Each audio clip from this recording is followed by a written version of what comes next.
Após minha última videoaula, eu fiz uma enquete com vocês a respeito de qual poderia ser o assunto tema da próxima videoaula. Entre opções como segurança de software, criação de jogos em JavaScript, jQuery e uma visão geral do mercado de desenvolvimento web. Em primeiro lugar, quero agradecer o retorno. Houve várias respostas das diferentes opções e a que mais atraiu a atenção foi a criação de jogos em JavaScript. Casualmente também é a mais complexa das opções que eu havia oferecido para desenvolver um vídeo e também provavelmente vai ser um vídeo mais complexo dos que já fizemos até agora. Por quê? Porque estamos falando de uma aplicação inteira e um jogo, na verdade, não é algo tão simples de desenvolver assim. Felizmente eu já tinha alguns jogos desenvolvidos, que existem cursos para cada um deles, e vou pegar um dos mais simples para mostrar os elementos principais da construção desse jogo. Nos jogos que desenvolvi para os cursos de JavaScript da Alphamedia, eu tinha 4 opções principais para escolher. Um programa que faz um mini-jogo de plataforma, na verdade só a estrutura das plataformas e controle do personagem. Um mini-jogo de RPG, em que você explora um cenário infinito, controla o movimento, o caminhar do personagem e distribui uma série de elementos pelo jogo. Um jogo de tiro, que eu fiz uma primeira versão bastante simples, e uma versão mais avançada, orientada a objetos desse jogo, em que os tiros, pode-se observar, são mais sofisticados e o jogo inclusive tem diferentes fases, assim que eu conseguir matar eles. E vai se tornando mais difícil ao longo do tempo. Na verdade, nenhum destes é um jogo pensado do ponto de vista de criar um jogo comercial. Nem o JavaScript é uma alternativa ideal para esse caso. Se você quer trabalhar com desenvolvimento de jogos, é recomendável utilizar uma ferramenta específica para isso, uma plataforma para desenvolvimento de jogos, como o Unity, o Unreal, o Construct, Game Maker e N outras. Mas, do ponto de vista pedagógico, utilizar o JavaScript é uma opção interessante, principalmente se você está aprendendo a programar. Se você está aprendendo a programar e não tem necessariamente interesse em desenvolver um software comercial, está procurando praticar, está procurando melhorar sua lógica de programação, criar jogos ou mexer em jogos existentes é uma excelente ideia. No caso, todos os cursos de jogos da Alphamedia, o fonte dos jogos está disponível, pode ser usado à vontade, até mesmo comercialmente, ou para praticar, ou para melhorar, e na verdade é uma excelente forma de você trabalhar com o desenvolvimento de jogos. Nesse vídeo, nós não teremos como ver passo a passo toda a construção do jogo, pois demoraria tempo demais. Na verdade, existe um curso só sobre isso, com várias horas de duração.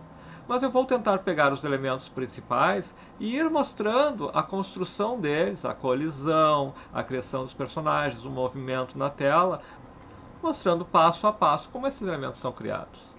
Este vídeo também vai servir como um exercício de como você lida com uma situação complexa num código-fonte, na verdade com uma situação mais próxima do real. Em outros vídeos nós vimos situações muito específicas. Vamos criar uma linha de código que faz tal comando, vamos somar números, etc.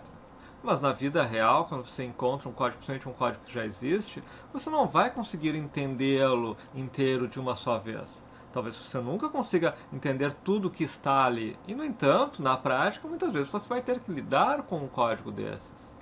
Então aqui temos um código, o código do nosso jogo, certo? Ele tem inúmeros aspectos que vocês provavelmente não têm familiaridade. Ele utiliza, por exemplo, orientação a objetos.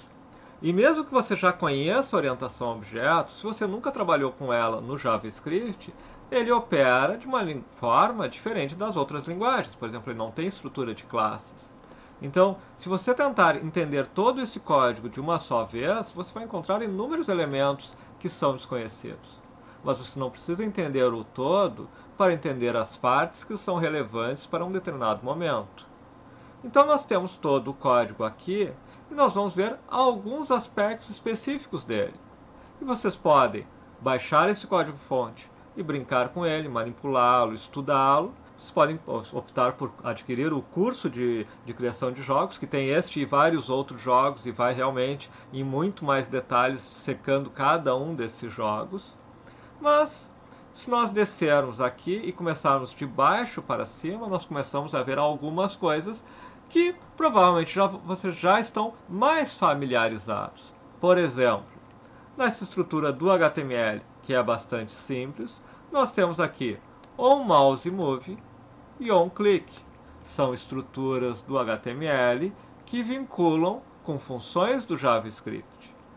Então nós temos esse canvas, aqui vale uma explicação. O canvas nada mais é do que uma área que o HTML coloca para ser usada para você desenhar com JavaScript. Então nós temos uma estrutura que é o canvas. O jogo vai acontecer dentro dele. Nele nós vamos desenhar o que nós quisermos desenhar para fazer os objetos se mexerem, fazer o jogo acontecer. E aqui nós temos onMouseMove, onClick. E nós vamos seguir passo a passo tudo o que acontece com esse onMouseMove, passando por cima de algumas estruturas mais complexas, mas trazendo a essência de algumas questões importantes sobre programação de jogos e sobre lógica de programação. MoveNaveEvent. Nós temos aqui uma função chamada MoveNave e o evento. Ele usa uma estrutura que é de orientação a objetos, que é o meu cenário.moveNave. Quem conhece um pouco de orientação a objetos sabe que meu cenário deve ser uma instância de um objeto, de uma classe cenário. Tá aqui ela. Na verdade não é uma classe, é uma função, mas na maioria das linguagens seria uma classe. Então, ok. Não, eu não entendo nada de orientação a objetos. Bom, MoveNave do meu cenário. Meu cenário está aqui, a primeira vez que ele é usado, ele é atribuído um valor para ele, é essa estrutura cenário aqui. E eu chamo essa função MoveNave aqui. Além desta função MoveNave, existe uma outra função MoveNave aqui, certo? Que por sua vez chama uma nova função MoveNave. E aí, se você olhar em vários elementos, e aqui nós temos este MoveNave. Por que tantas camadas? Por que tantas chamadas? Vamos explicar um pouco sobre isso para depois nos concentrarmos onde nos interessa. Nós temos uma classe cenário. Nela vamos ter vários elementos que são os inimigos, os tiros da nave e do inimigo e a própria nave. Cada um deles vai ter o seu desenho, o seu movimento, eventualmente o seu tiro, eventualmente outras funções associadas. Então, o sprite nave nada mais é do que a nossa nave. E é nela que todas as funções relativas à nave acontecem. Por exemplo, o MoveNave. O MoveNave faz o movimento da nave. Então é isso que nós vamos ver nessa etapa. Como se dá esse movimento da nave neste jogo, sem nos preocupar com tudo o que aconteceu para chegarmos nesta função. É uma estrutura de orientação a objeto com chamadas de uma função para outra. Vamos nos concentrar onde estamos e vamos entender como lidamos com isso dentro de um programa que envolve outras complexidades, outros elementos que neste momento nós não sabemos. Vamos ver isso passo a passo. Eu vou começar então a estudar o MoveNave. Vamos trabalhar, entender o que é esse clearRect aqui. Primeiro eu vou executar. Observem atentamente o desenho da minha nave. Agora eu vou comentar o clearRect, que é, pensando em termos de inglês, clear, que é limpar, limpar retângulo. Removo ele, o código continua funcionando. Só que, se observarem, a minha nave agora apresenta um efeito, um desenho que deixa uma espécie de rastro por uma fração de segundo atrás de onde ela anda. Vamos agora fazer uma outra mudança para entendermos exatamente o que está acontecendo aqui. Eu vou remover um outro clearRect aqui em Desenha cenário. Vou dar um atualizar. e podemos observar o que está acontecendo, certo? Eu não limpei o cenário. O que significa isso? Esse clear rect aqui no desenho cenário, e isso é um código comum em jogos, ele está limpando a tela. Ele está fazendo um retângulo limpo, branco, de 0, 0, da posição x e y lá em 0, até o final do cenário. Se eu aqui descomentar o clear rect da minha nave e atualizar, observa que a minha nave continua fazendo um movimento normal, apesar dos demais não. Por quê? Porque a primeira coisa que eu faço quando movo a nave é fazer um desenho branco em cima de onde a nave está. Por que eu não faço aqui uma limpeza do retângulo como um todo? Porque eu vou gastar mais tempo zerando todo o retângulo do que apenas onde está o desenho da minha nave. Por que aquele clear rect que ocorre lá embaixo não é suficiente? Ele é suficiente, o jogo está funcionando. Mas como eu estou movendo minha nave muito rápido com o mouse, a cada segundo, a cada instante de tempo que eu zerar todo o desenho, deixa muito tempo para a minha nave aparecer ainda na posição anterior, antes de aparecer a nave na posição nova. O efeito visual é pior. Então, mantendo os dois retângulos, a cada redesenho de todo o cenário eu limpo ele, mas a qualquer momento que a minha nave se move, apenas a posição onde ela está é limpa. E aí eu tenho a melhor solução do conjunto. Então vamos voltar para o meu movimento. Como que é feito o meu movimento? Eu tenho clear rect do que? X e Y, largura e altura. Largura e altura se refere ao tamanho do desenho da minha nave. X e Y, a posição dela. E a posição X, this.x, a posição X da nave, na minha função, recebe uma posição X. E mais, usa um comando que é uma espécie de if, que eu já mostrei em outro vídeo, que é, se o x for menor do que um limite de x mínimo, eu digo que o x recebe o x mínimo. Se ele for maior do que um limite de x máximo, ele recebe o x máximo. O que acontece? Consegue imaginar o que acontece se eu comento esta linha?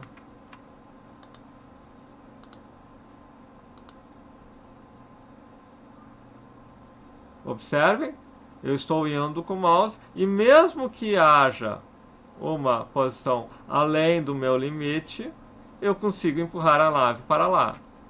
Então, esta linha, o que eu faço? Quando movo o mouse, eu apago a posição que a nave está, altero a posição X da nave, verifico se essa posição X está ou não dentro de limites e faço o que depois? Chamo o desenha.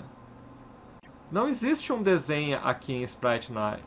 Por que não existe? Aí entramos naquela questão que eu não quero me aprofundar neste vídeo, que é de orientação a objetos. Sprite Nave, na verdade, herda propriedades de uma estrutura chamada Sprite, que tem um desenha. Por que eu faço isso? Porque todos os elementos do meu jogo vão usar o mesmo desenha, a menos que seja necessário eles redefinirem isso. E o desenha utiliza um outro comando que é o drawImage. ClearRect desenha um quadrado branco, drawImage desenha uma imagem. Numa aula que a gente vem a trabalhar especificamente com o Canvas, podemos ver o que faz cada comando, os principais comandos do JavaScript. Mas o drawImage vai me desenhar uma imagem naquela tela. Então eu apago um quadrado com branco, defino a nova posição do x e desenho uma imagem. E essa posição do x veio de onde? Onde vem essa posição x? move nave, posição X. No meu cenário, eu chamei o move nave.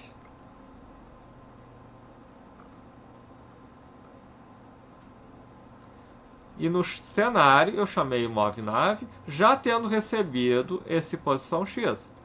Esse move nave é chamado daqui, e onde está aqui o evento, event.layerX.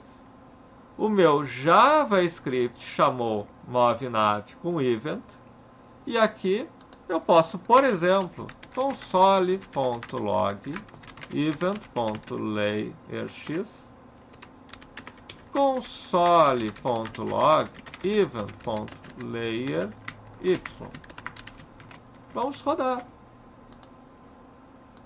E dessa vez, nós vamos rodar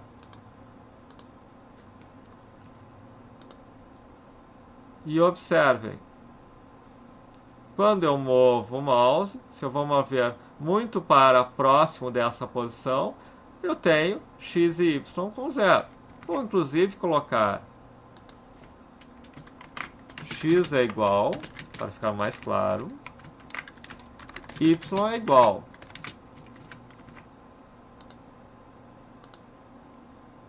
Observem, estou indo para a direita, o meu x vai aumentando. Se eu for com y, neste jogo, o y não é tratado, eu não me importo com o resultado dele. Logo, quando olhamos aqui, eu passo para a moveNav apenas event.layerX. Se quiserem, por exemplo, pegar esse código e mexer para que a nave se mova não só no X, mas no Y, não é tão difícil assim e vocês não precisam entender todo o código. Vocês poderiam ir nessa função moveNav e passar layer X e layer Y. No cenário, onde nós temos o moveNav no cenário, nós chamaríamos posição X, vírgula, posição Y.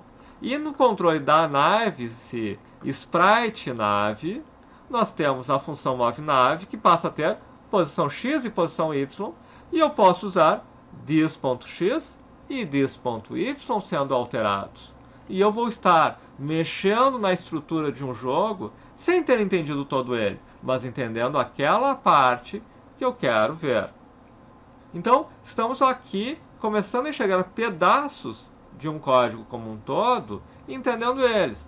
Sprite.nave controla a nossa nave, move ela, seguindo a posição que eu recebo do onMouseMove para o X, estabelecendo limites inferiores e superiores, menor e maior X, e usando depois o drawImage para ir desenhando a nave sempre numa nova posição.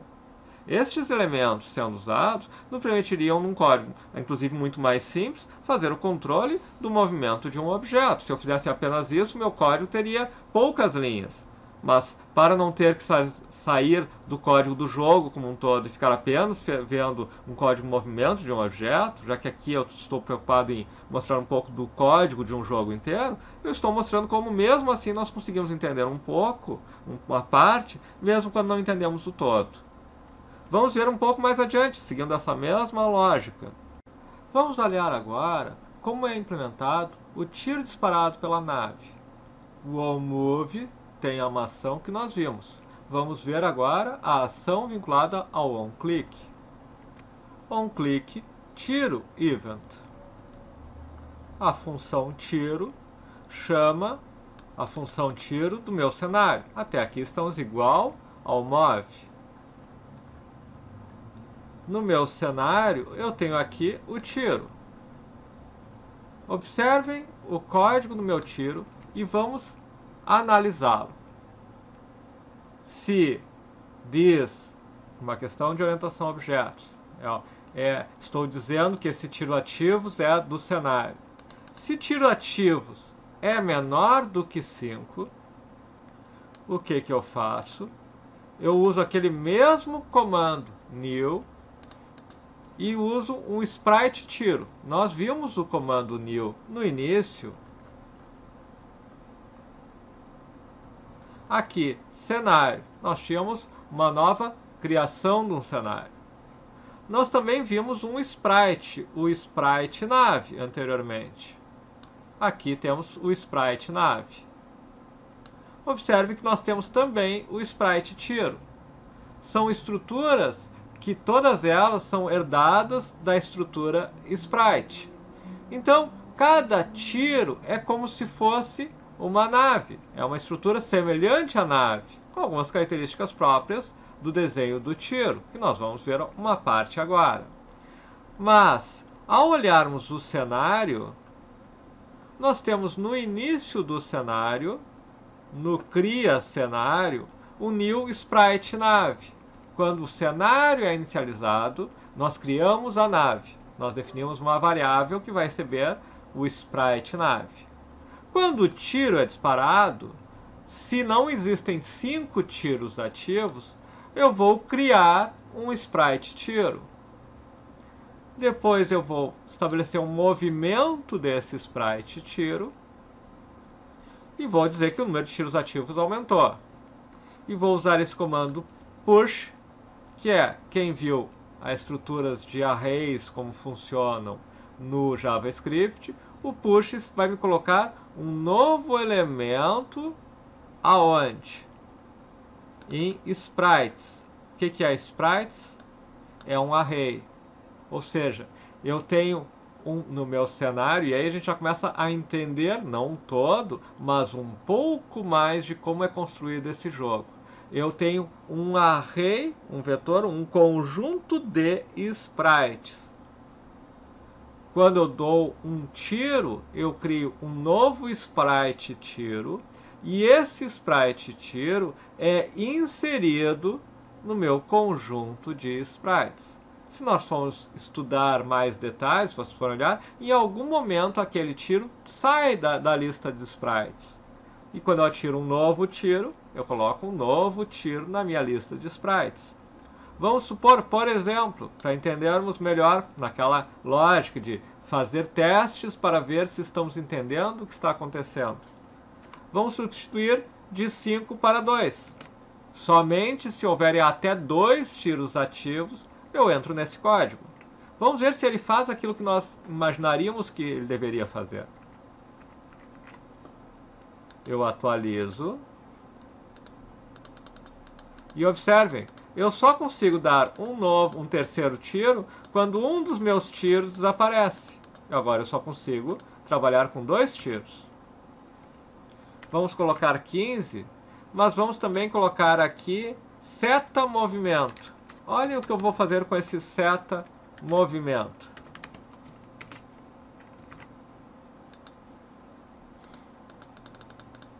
Estão vendo? Agora o meu tiro está indo para o lado e agora eu consigo colocar muito mais tiros. Sempre naquela lógica, não precisamos entender o todo para entender aquela parte que nós estamos tratando. Como é implementado esse movimento do seta movimento? Sem entrarmos em todo o detalhe, mas indo lá no sprite tiro, ou no próprio sprite, ou seja, pode ser usado para todos, nós temos um seta movimento. Tudo que ele faz é marcar um dx e um dy, delta x, delta y, certo? Mas em algum lugar, e olha, está aqui, ciclo, eu digo que x e y mudam conforme o delta x e o delta y. Então significa o quê? Significa que eu tenho na estrutura geral de todos os sprites que se houver um dx ou um dy, a posição deles vai mudar de acordo com esse dx e esse dy. Então este código de ciclo é utilizado não só para o tiro, mas para os tiros dos inimigos, para as naves dos inimigos, para tudo que não sou eu controlando, ou seja, todos os outros elementos da cena, menos a minha nave, utilizam o mesmo código genérico. A vantagem da orientação a objeto é essa. Você pode utilizar um mesmo código para N situações diferentes quando você consegue organizar de uma forma lógica a estrutura dos objetos e qual herda que características de qual. E como esse tiro mata essa nave? Vamos olhar a função do sprite tiro. Ela tem aqui um ciclo, e o que esse ciclo faz, em primeiro lugar, é utilizar este comando que é a chamada da função ciclo do pai, do sprite. Então, o sprite tiro vai executar o comando de ciclo do pai, que é aquele que o x e y recebem um dx e dy, mas também vai fazer algumas coisas específicas. Ou seja, eu tenho uma estrutura que é herdada da outra, que tem um método, o método ciclo, que chama o do seu pai, mas que também vai ter um tratamento próprio além da chamada do ciclo do pai, que é chamar no cenário o testa colisão inimigos. Observe, na nossa estrutura desse jogo eu tenho um cenário que tem todos os objetos. Então é neste cenário que tem todos os objetos que o meu sprite de tiro vai chamar uma função que vai fazer o quê? A comparação da posição daquele sprite de tiro com cada um dos inimigos, com cada um dos outros elementos do meu cenário. Vamos ver como o testa colisão inimigos funciona. Testa colisão inimigos, observe que é uma função bem pequena e que faz o quê? Lembrem-se da nossa estrutura sprites que tem um vetor de todos os elementos. Eu vou ir um a um desses elementos. E se aquele elemento for um sprite inimigo, ou seja, eu não preciso testar a colisão de um tiro com outro tiro, de um tiro com um tiro do inimigo, de um tiro com qualquer dos outros elementos. Mas, se for um sprite inimigo, o que eu faço? Eu chamo colisão. Eu deixo para aquele sprite inimigo tratar a situação de colisão. Veja, eu estou aproveitando sempre esta aula para passar um pouco do que está por trás quando nós desenvolvemos orientado a objetos. O testa colisão inimigos, ele identificou que houve uma colisão e ele avisa para o sprite em que houve essa colisão. Olha, você foi atingido. Isso significa o quê? Isso significa que se eu tiver, por exemplo, N naves, N tipos de naves, e nesse caso, inclusive, eu tenho dois tipos de naves, um para a fase 1, um para a fase 2. Se eu tiver vários tipos de naves, eu vou, na própria nave, eu vou dizer, bom, você foi atingido. Se você quiser que quando uma nave for atingida, apareça uma explosão, você implementa naquela estrutura que trata aquela nave. Se você quiser que uma nave tenha uma vida, eu posso levar 3, 4 tiros, no tratamento de colisão daquela nave, daquele tipo de nave, você vai tratar isso. Isso torna o código mais fácil de manter. O cenário não sabe como cada nave trata a colisão. Ele apenas diz, houve uma colisão. E na nave em si, então, por exemplo, quando chegamos no inimigo, nós temos que o inimigo, como a colisão é, neste momento, para simplificar, igual para todos, eu tratei diretamente no sprite. Eu digo que sempre que algum elemento sofrer uma colisão, ou for para testar uma colisão, ele faz o teste da colisão e eventualmente chama o morre. O que é o teste da colisão? No caso, eu estou fazendo um teste muito simples, que é um teste de colisão entre um ponto e um quadrado. Se o ponto no x e y está menor do que o extremo x desse quadrado, está maior do que o extremo x desse quadrado, mas está menor do que o extremo y do quadrado, quer dizer, o x mais, no caso, 20, por exemplo, eu digo 20 para o lado, mas o y está de y até mais 20, ou seja, num quadrado de 20 por 20, se o ponto está dentro do quadrado, é um teste matemático simples. Se eu tenho de 10 a 30, a 20, bom, é maior que 10 e menor que 10 mais 20. E no y, a mesma coisa. Houve uma colisão. Aquele ponto, que é o tiro, que eu passei como parâmetro x e y, está dentro do quadrado, que é onde eu faço o teste da colisão. Esse é o teste mais simples de colisão que existe. Você pode fazer um teste bem mais sofisticado em função do formato do objeto. E, na verdade, quando você usa uma biblioteca ou uma ferramenta, como o Unity e tal, em geral, eles têm embutido neles, assim como N outros recursos que nós estamos vendo aqui, eles têm embutido neles a colisão. Ele vai dizer, houve a colisão. Colidiu tal objeto com tal objeto, e a biblioteca já lhe diz, sim, houve a colisão. Aqui eu mesmo estou implementando manualmente e, portanto, estou fazendo simplesmente um teste com um quadrado. Se está dentro do quadrado, houve a colisão. Se está dentro do quadrado e houve a colisão, eu digo morre. Eu poderia ter um contador de vidas do sprite aqui e decrementar esse contador aqui, e quando ele chegasse a um certo número, aí eu diria, ok, aí sim morreu. Vamos fazer isso. Vamos dizer que todos, observem, this.vida é igual a 10. Estou fazendo aqui, no início, quando o sprite é chamado, ele tem uma vida de 10. Quando ocorre a colisão, this.vida menos menos. If this.vida menor que 0, this.move morre e return true. Será que vai funcionar isso?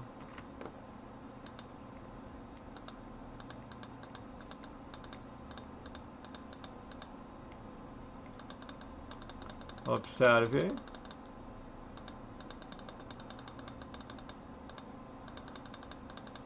Ó, consegui matar um. Estão entendendo?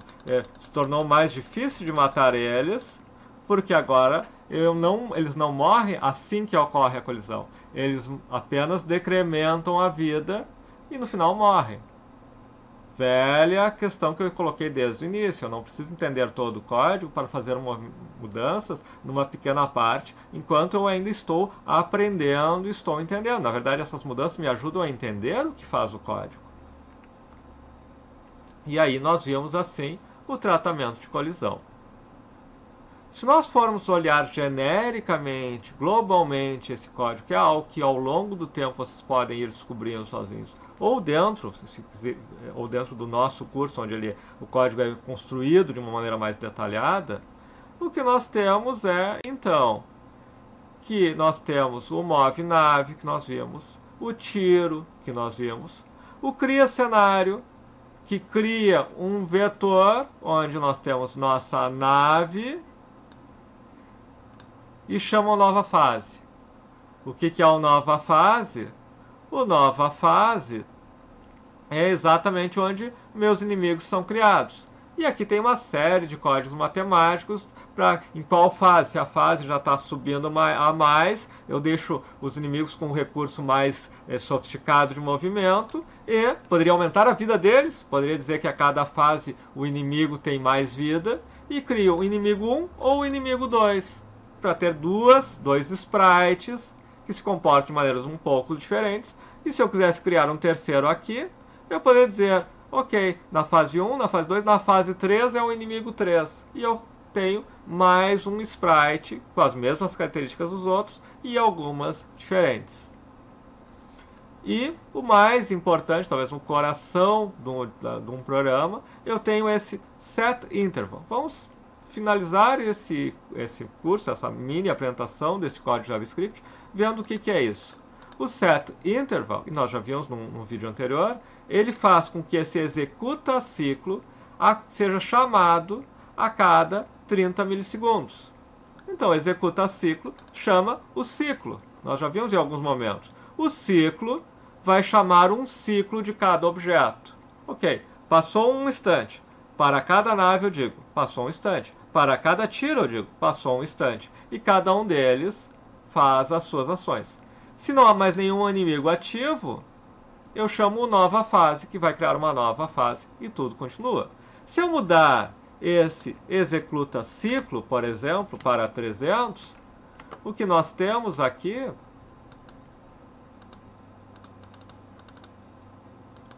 é que tudo ficou mais lento, certo? Por quê? Porque é só a cada 300 milissegundos que eu passo por cada um dos elementos e faço ele executar o seu movimento e depois faço o teste de colisão de todos eles para cada movimento do tiro. Então, nós passamos por todo o código, embora não tenhamos estudado em detalhes todas as partes dele. Bom, se você quer aprender a desenvolver jogos, esse aqui é um estudo interessante do aspecto de lógica de programação. Mas você precisa começar a trabalhar com ferramentas para desenvolvimento de jogos. Você pode usar ferramentas 2D, por exemplo, o Construct. O Construct é uma ferramenta que cria jogos como esse de uma maneira muito mais fácil. E você consegue, em muito menos tempo, criar um jogo muito mais profissional. Ou o Unity, uma ferramenta muito mais sofisticada que permite você trabalhar com jogos 3D, por exemplo. E tudo isso você pode gerar para um desktop, para um mobile.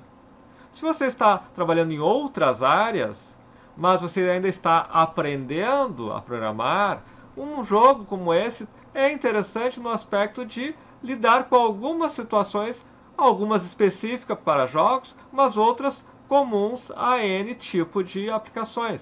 Mas o mais importante, talvez, ajuda você a enfrentar certos desafios, a entender certos desafios que são importantes, às vezes, em situações bem sofisticadas de programação.